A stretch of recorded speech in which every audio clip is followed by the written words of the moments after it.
এই ঈদে তাণ্ডবের পরে সারপ্রাইজিংলি যেই মুভি নিয়ে এখন বেশি আলোচনা হচ্ছে সেটা হলো উৎসব। বাট আসলে কি উৎসব এতটা হাইপ ডিজার্ভ করে? আসলে কি স্পেশাল আছে এই সিনেমার মধ্যে? চলেন একটু আলোচনা করা যাক।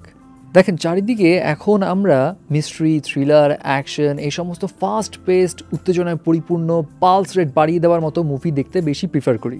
সেই জায়গায় উৎসবের মতো সিনেমা, যেখানে গতানুগতিক কমার্শিয়াল ফর্মুলা নেই, এমন মুভি আসলেই দর্শকদের মনে জায়গা করে নিতে পারবে কিনা এটা নিয়ে একটু ডাউট তো ছিলই। বাট এই মুভি দেখার পরে এই সন্দেহ তো দূর হলোই হলো, অ্যান্ড বুঝতে পারলাম কেন এই মুভির হাইপ আসলেই দিন দিন বাড়ছে। সিম্পলি যদি বলি, এই সিনেমা আপনাকে জাস্ট একটা রিল্যাক্স ফিল দিবে, যেখানে নাই কোনো ওভার ড্রামা এবং সুন্দর একটা মেসেজও আছে। কিন্তু এমন না যে এই মেসেজটা আবার জোর করে চাপিয়ে দেওয়া হয়েছে।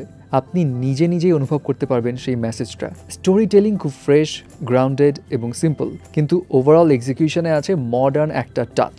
এখানে কমেডি বলেন, ট্র্যাজেডি বলেন, প্রত্যেকটা এলিমেন্ট খুব কানেক্টিংভাবে প্রেজেন্ট করা হয়েছে। মানে বিষয়টা এমন না যে জোর করে হাসানো কিংবা জোর করে মন খারাপের কোনো চেষ্টা এখানে করা হয়েছে। আপনি জাস্ট ফ্লোতেই হাসবেন, ফ্লোতেই আপনার মন খারাপ হবে, যেন খুব পরিচিত একজন মানুষের গল্প শুনছেন আপনি। ডায়লগগুলো খুব রিলেটেবল, খুব সিম্পল ছিল, কিন্তু ডিপ ছিল, একদম মনে দাগ কাটার মতো। আর কাস্টিং নিয়ে কি বলবো ভাই, বাঘা বাঘা সব আর্টিস্টদের এখানে কাস্ট করা হয়েছে।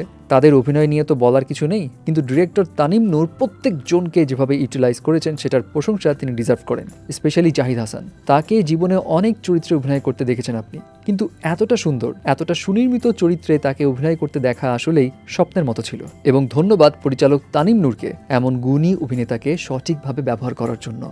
আর এখানে মিউজিক সিলেকশন নিয়ে প্রশংসা করতেই হবে। স্পেশালি আর্টসেলের একটা গান এতটা পারফেক্ট সময় ইউজ করা হয়েছে, মানে আমরা যারা আর্টসেলের গান শুনে বড় হয়েছি তাদের কাছে সিনেমার ওই পার্টিকুলার মোমেন্টটা একটা অন্যরকম অনুভূতির জন্ম দিবে। ওভারঅল উৎসবের মতো এমন সিনেম্যাটিক ইমোশন সচরাচর আমরা কিন্তু সিনেমাতে পাই না।